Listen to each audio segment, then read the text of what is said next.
पूत माने क्या होता है? पुत्र। और नाम ना रखना। तो जो पुत्र को ना रखे वो कौन है? बोले पूतना। तो कंसेन प्रहिता घोरा। तो कंस ने कहा कि जा पूतना, कहीं भी लाला भयो होगा तो फिर छोड़ना मत। तो ये चल पड़ी और चलते चलते चलते चलते जैसे महाराज गोकुल में पहुंचे तो वहां तो आनंद हो रहा है, सब कर्णों में चले गए, हृदय में बात आ गई। तो कहा यहाँ तो कोई ना कोई लालो भयो है, क्योंकि गादी हो रही थी नंद के लाला भयो। तो सोचा फिर कैसे जाऊं भीतर, तो गोपी का ही स्वरूप बना दिया कि गोप्या सकुंडल सुमिष्ट मणि। तो सुंदर महाराज लहंगान पहन दिए और सीधे जसोदा मैया के पास जाओ कि अरे जसोदा बधाई हो, देख बहन तेरी उम्र अब ढल चुकी है, लेकिन भगवान की ऐसी अनुकंपा हुई है कि तर जाओ।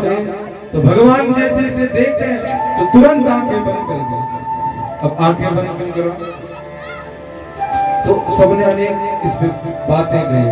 तो एक संत कहते हैं महाराज कहा भगवान के जो ये नेत्र हैं वो सूर्य लोक और चंद्र लोक है।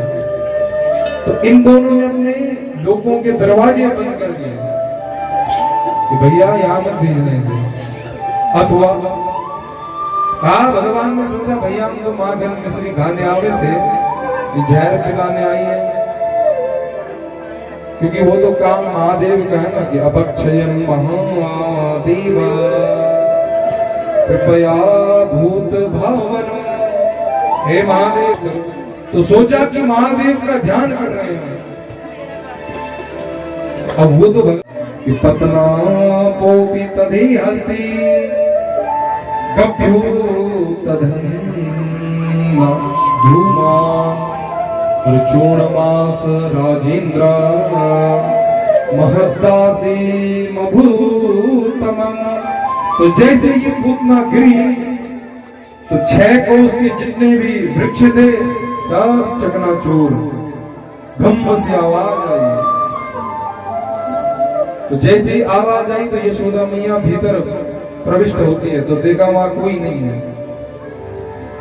अब हृदय में परेशानी आने लगी। देखो बड़ी मुश्किल से हमारा लाला हुआ था और वो भी ना जाने कहां चली।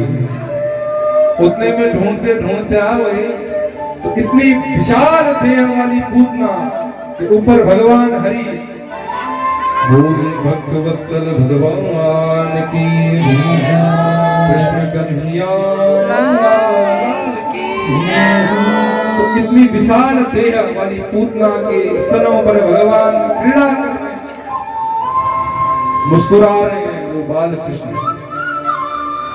तो जब मुस्कुरा रहे हैं तो मैया ने देखा तो तुरंत हृदय से लगा दिया और कहा कि न जाने कहां से ये संकट आ रहा है।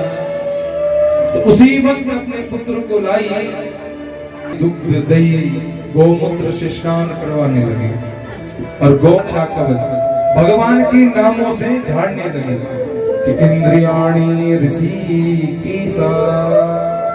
प्राणी चित्र को देखा तो कुछ पूछ ना पाऊंगा,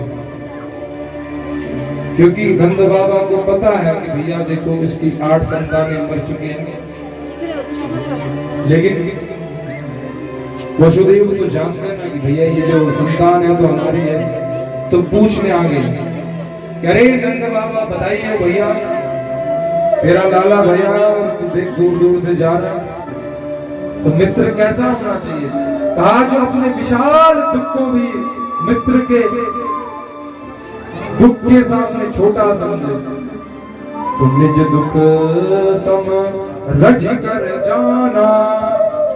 अपने विशाल दुख को भी रद्दी उसको मिट्टी समझे और मित्र का। तो आज नंद बाबा भागे भागे जाओ, हे यशोदा एक महाराज जी आओ में बड़े सिद्ध, तू भी और रोहिणी भी तैयार हो जाओ, क्योंकि आज हमने लाला का नामकरण संस्कार करवाएंगे। अब जशोदा मैया सोचने लगी, अरे नंद बाबा न जाने कहां से संतों को लाते हैं, तुम अपना पुत्र हमें दे दो और हमारा पुत्र तुम अपनी गोद में रख लो। अगर बाबा पक्का होगा तो फिर पहचान जाएगा, और नहीं होगा तो फिर यूं ही आते रहते। अब चल पड़े महाराज, और जैसे ही महाराज गर्गाचार्य जी की नजर रोहिणी की गोद में पड़ी तो आंख पलक झपकना बंद हो गई। ऐसी वो प्रेम समाधि भगवान से लग गई, तब हंसने लगी। जान गए कि कोई साधारण नहीं है, क्योंकि ज्योतिष वो शास्त्र है जो व्यक्ति के पद चिन्ह तक बता देता है कि कहां से आया है। तो सारी स्थिति बता दी, अयम ही रोहिणी पुत्रो रमहन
हरि स्वयं साक्षात जो हरि है वो अध्यक्ष है, और सारे ग्वाल वालों को संग ले जाते हैं, एक के ऊपर एक, और साक्षात कृष्ण ऊपर खड़े हैं, और धम्म से जैसे मटकी में मारी तो मटकी चकनाचूर।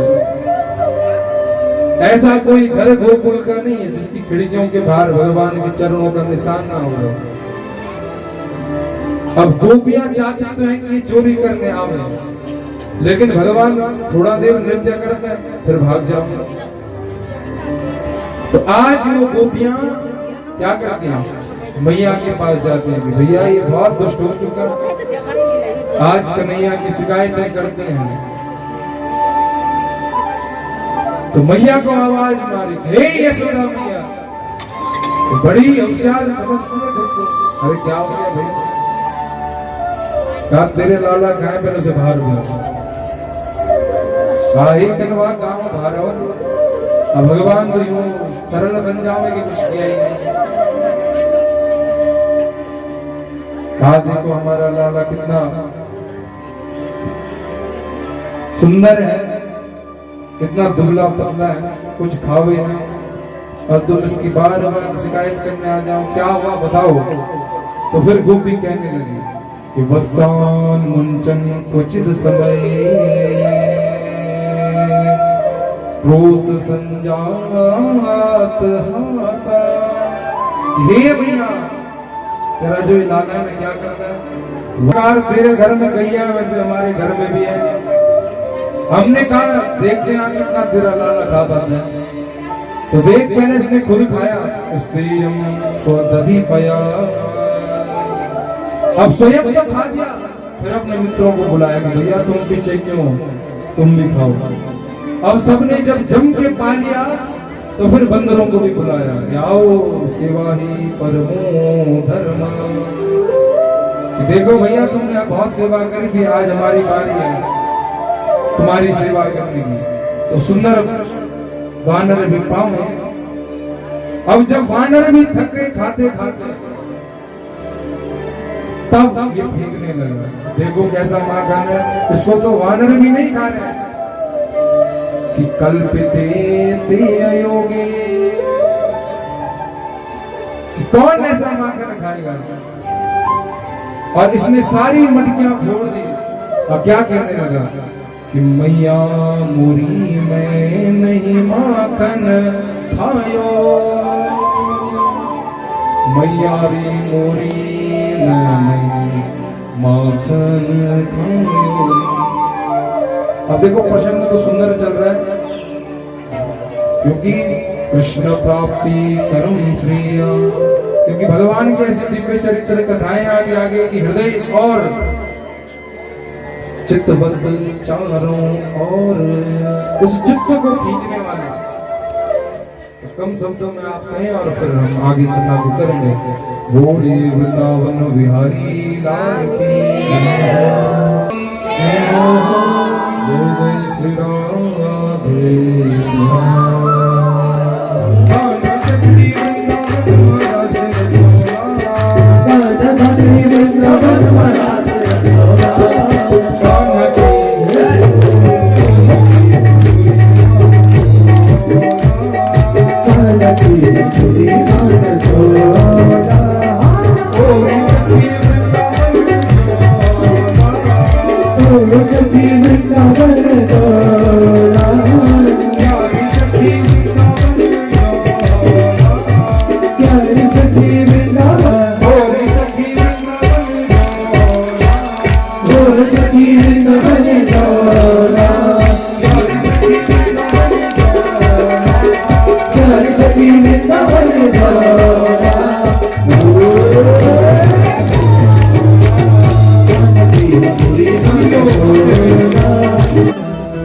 तुलसी का वो वन है इसलिए वृंदावन है।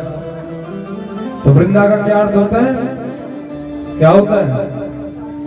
तुलसी। बोलो राधे राधे राधे।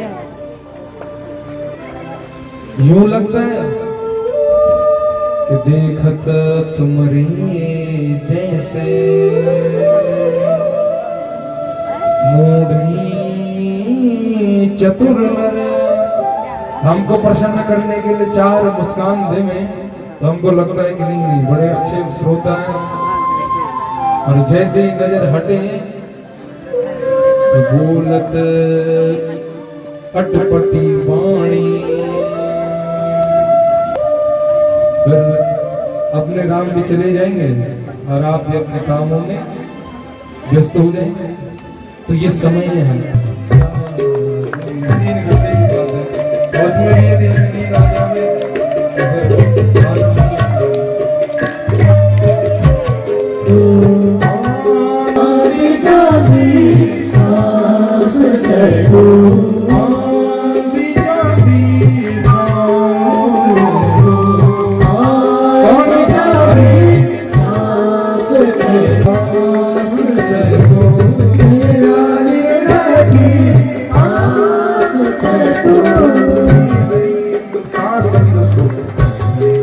सांस को जब हम जाने पवित्र होने लगे, मति जो छाया हमारे हृदय में विद्यमान है वो प्रत्यक्षता में हमें दिखने लगी। वो फिर कोई और नहीं, वही ठाकुर जी होंगे। लेकिन कब जब हमारे भाव सुंदर होंगे, इसलिए उसको जान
यार को मन में बसा कर तेरी मूर्ति उतारूं काना यार को मेरी तेरी महिमा गाए संत करे प्यार नारद तेरी मूर्ति उतारूं काना यार को मन में बसा कर तेरी मूर्ति उतारूं काना यार को तेरे पूरी तोरम करना बतारा।